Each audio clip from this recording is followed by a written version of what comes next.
கட்டுறது கையளவு, கல்லாதது உலக அளவுன்னு சொல்லுவாங்க. அளவற்ற அளவை குறிக்கிறதுக்கு தான் இந்த வார்த்தையை நம்ம பயன்படுத்துவோம். அப்போ சரியா சொல்லணும்னா கல்லாதது பிரபஞ்ச அளவுன்னு தான் சொல்லணும். நம்ம பிரபஞ்சத்துடைய ஒட்டுமொத்த அளவு எவ்வளவா இருக்கும்? அதுக்கு ஒருவேளை அளவு இருக்குன்னா நம்மளுடைய ஒட்டுமொத்த யூனிவர்ஸையும் கிராஸ் பண்ணணும்னா அதுக்கு எவ்வளோ வருஷமாகலாம்? கொஞ்சம் ஆச்சரியமான கேள்வியா இருக்கு. ஸோ வாங்க நம்ம பயணம் பண்ணி பார்க்கலாம். I am Logabala Karthikeyan. You are வாட்சிங் Zenith of Science.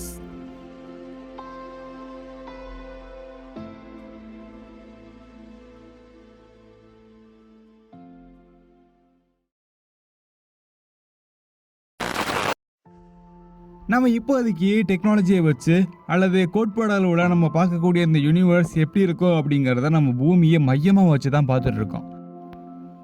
அதனால இப்போ நம்ம பார்க்கக்கூடிய பிரபஞ்சம் வேற, ஒட்டுமொத்தமாக உண்மையிலேயே இருக்கக்கூடிய பிரபஞ்சம் வேற.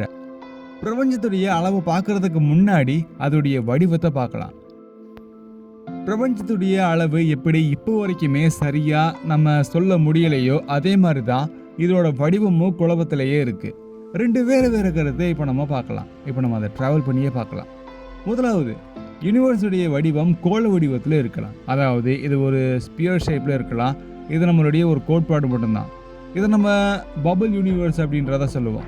நம்ம யூனிவர்ஸ் பிறந்த தருணம் ஒரு வெடிப்பில் இருந்து தான் ஆரம்பிச்சிருக்கு. அதை நம்ம பெருவெடிப்பு கோட்பாடு அப்படின்னு சொல்லுவோம். அதாவது தி பிக் பேங் தியரி அப்படின்றத நம்ம சொல்லலாம். அந்த அடிப்படையில் நம்ம இதுவரைக்கும் பண்ண விண்வெளி சோதனையில் ஒரு பொருள் வெடிக்குதுன்னா அது கோள வடிவத்தில் தான் விரிவடையும். அதன் அடிப்படையில் இந்த பிரபஞ்சம் கோள வடிவத்தில் இருக்கணும் அப்படிங்கிறது நம்மளுடைய நம்பிக்கை. ரெண்டாவதா ஃப்ளாட் யூனிவர்ஸ் அப்படின்ற ஒரு கோட்பாடுக்கு வருவோம். யூனிவர்ஸுடைய ஸ்பேஸ் அண்ட் டைம் அடிப்படையில் இந்த பிரபஞ்சம் வளைய வாய்ப்பே இல்லைன்னு, அது தொடர்ந்து எக்ஸ்பேண்ட் ஆகுதுன்னு நம்பப்படுது. இதை நம்ம இன்ஃப்ளக்ஷன் தியரி அப்படின்னு நம்ம சொல்லலாம். இதன் அடிப்படையில் யூனிவர்ஸ் உருவாக காரணம் வெடிப்பு இல்லை, இது வெறும் விரிவாக்கம் மட்டும்தான். ஆனால் பலருடைய நம்பிக்கை முதலாவது தான். ஒரு பொருளில் இருந்து வர்ற வெளிச்சம் எவ்வளோ தூரத்திலிருந்து வருதுன்ற அடிப்படையிலையும் நம்ம பிரபஞ்சத்துடைய அளவை அளக்கலாம். இந்த வீடியோ நான் போஸ்ட் பண்ணுற இந்த நாள் வரைக்கும் ரொம்ப தூரமான ஒரு விண்வெளி பொருள்னா JADES GSZ140. இது ஒரு விண்மீன் தொகுப்பில் இருக்கக்கூடிய ஒரு விண்மீன் சொல்லலாம். அதாவது ஃபார்னக்ஸ் அப்படின்ற ஒரு விண்மீன் தொகுப்பில் இருக்கக்கூடிய விண்மீன் தான் இது. பூமியிலிருந்து கிட்டத்தட்ட 13.4 பில்லியன் ஒளியாண்டுகள் தொலைவில் இது இருக்குது. இந்த விண்மீன் மண்டலத்தில் இருந்து வர்ற ஒளி பூமியை நோக்கி சுமார் 14 பில்லியன் ஆண்டுகளாக ட்ராவல் பண்ணி வந்திருக்கு. அதாவது பிரபஞ்சம் 290 மில்லியன் ஆண்டுகள் பழமையாக இருக்க போது அது எப்படி இருக்கோ அதைத்தான் இப்போ நம்ம பார்க்குறோம். இந்த JADES GSZ140 அப்படிங்கிறது ஜேம்ஸ் வெப் ஸ்பேஸ் டெலஸ்கோப்னால ரீசெண்டாக கண்டுபிடிக்கப்பட்ட ஒரு கேலக்ஸி. நம்ம பார்க்குற இந்த பிரபஞ்சம் தோராயமாக 93 பில்லியன் ஒளியாண்டுகள் விட்டம் இருக்கலாம். இந்த நம்பர் அப்படின்றது நம்ம வச்சுக்கிட்டோம்னா இதை நம்ம வெவ்வேறு வகையில் நம்ம விரிவாக சொல்லலாம். ஒரு ஒளியாண்டு அல்லது ஒரு பூமி ஆண்டு அப்படின்றது லைட் ட்ராவல் பண்ணக்கூடிய டைம்னு நம்ம சொல்லலாம். பெருவெடிப்பு நடந்த அந்த ஒரு காலகட்டத்தில் நம்மளுடைய பிரபஞ்சம் அதுக்குன்னு ஒரு வயசு இருக்குன்னா கிட்டத்தட்ட 13.8 பில்லியன் ஆண்டுகள் அப்படிங்கிறத நம்ம சொல்லலாம். அதனால் நம்ம மனிதர்கள் பார்க்கக்கூடிய இந்த விண்வெளியில் இருக்கக்கூடிய பொருள் எல்லாமே வெளிப்படுத்தக்கூடிய ஒளி பூமியை நோக்கி வருதுன்னா 13.8 பில்லியன் ஆண்டுகளுக்கு மேலே அது ட்ராவல் ஆகாமல் இருந்திருக்கலாம்.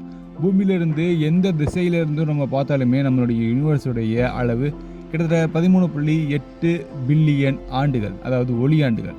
இதோடைய விட்டம் 27.6 பில்லியன் ஒளியாண்டுகள் அப்படிங்கிறத நம்ம பார்த்துருக்கோம். இது நம்மளுடைய அப்சர்வபிள் யூனிவர்ஸ். இருந்தாலும் ஹப்பிளுடைய விதிப்படி பெருவெடிப்பில் இருந்து தான் இந்த விண்வெளி கொஞ்சம் கொஞ்சமாக விரிவடைஞ்சு ரொம்ப பெருசாக வந்திருக்கு. இது நம்ம பார்க்குற இந்த பிரபஞ்சம் கொஞ்சம் டிஃப்ரெண்ட்டாக இருக்குது. இந்த விரிவாக்கத்துக்கான சரியான கணக்கு 13.8 பில்லியன் ஆண்டுக்கு முன்னாடி 13.8 பில்லியன் ஒளியாண்டுகள் தொலைவில் இருந்து ஒரு ஒளி வெளியிடுறதுனா அந்த பொருளை இப்போ நம்ம பூமியில் பார்க்குறோம். ரொம்ப தூரத்தில் இருந்து பார்க்குறோம். தோராயமாக 46 பில்லியன் ஒளியாண்டுகள் தொலைவில் இருக்குது. இதுக்கான சரியான அர்த்தம், பூமியிலிருந்து எந்த ஒரு டைரக்ஷனில் நம்ம பார்த்தாலுமே பிரபஞ்சம் 46 பில்லியன் ஒளியாண்டுகள் இருக்கும். இதை நம்ம டயாமீட்டரில் சொல்லணும்னா கிட்டத்தட்ட 93 பில்லியன் ஒளியாண்டுகள் இருக்கும் நம்ம அப்சர்வபிள் யூனிவர்ஸுடைய டயாமீட்டர். சரி, நம்ம கண்டுபிடிச்சது சரியா? அப்சர்வபிள் யூனிவர்ஸ்ன்றது ஒரு அளவை நம்ம சொல்கிறோம். அப்போது நம்ம இந்த யூனிவர்ஸுடைய அளவை கண்டுபிடிச்சிட்டோமானா கண்டிப்பாக கிடையாது. இன்னொரு ஃபேக்ட் ஒன்று நான் சொல்கிறேன், அதை நீங்கள் கேளுங்க, கொஞ்சம் ஆச்சரியமாகவே இருக்கும். நம்மளுடைய யூனிவர்ஸ் ரொம்ப வேகமாகவே எக்ஸ்பேண்ட் ஆகுது. தோராயமாக ஒளியோட வேகத்துக்கு விரிவடையுதுன்னு நம்ம சொல்லலாம். ஒளியை விட ரொம்ப வேகமாகவே போகுது அப்படின்னு சொல்லுவாங்க. ஆனால் நம்ம ஒளியோட வேகத்தை மட்டுமே எடுத்துப்போம். ஒளி ஒரு செகண்டுக்கு சுமார் 3 லட்சம் கிலோமீட்டர் வேகத்துக்கு போகுது. அதாவது நீங்கள் ஒரு சொடக்கு போட்டிங்கன்னா அந்த நேரத்தில் ஒரு லைட் 3 லட்சம் கிலோமீட்டரை தாண்டி போயிருக்கும். அதை அப்படியே நம்ம இந்த பிரபஞ்சத்துடைய இந்த விரிவாக்கம் இருக்கு இல்லையா, இதோட நம்ம கம்பேர் பண்ணி பார்க்கலாம். நீங்கள் செலவழிக்கிற ஒவ்வொரு நொடிக்கும் உங்களுக்கு கிடைக்கிற மதிப்பு தப்பாக தான் இருக்கும். அதனால் நம்ம யூனிவர்ஸுடைய அளவு இப்போதைக்கு நம்ம இன்ஃபினிட்டின்னு சொல்லுவோம். இவ்வளோ வேகமாக இந்த பிரபஞ்சத்தை விரிவடைய வைக்கிறது கண்ணுக்கு தெரியாத டார்க் மேட்டர் தான். சரி, இப்போ நம்ம எட்வர்ட் ஹப்பிளுடைய பாதையில் மறுபடியும் பயணத்தை ஆரம்பிக்கலாம். எட்வர்ட் ஹப்பிள் சிஎம்பி மூலியமா பிரபஞ்சத்தில் நடந்த வேக மாற்றத்தை கவனிச்சாரு. அங்கிருந்து தான் இந்த கோட்பாடு ஆரம்பிச்சிருக்கு. அப்போ இருந்து இப்போ வரைக்குமே நம்ம பிரபஞ்சத்துடைய சரியான விரிவடைகிற வேகமாக இருக்கட்டும், அதோடைய எல்லையும் நம்ம கண்டுபிடிக்கவே முடியல. ஒருவேளை வருங்காலத்தில் அது சாத்தியமாகும் நம்பலாம். அடுத்த ஒரு விண்வெளி பயணத்தில் சேர்ந்தே பயணிக்கலாம். பாய்.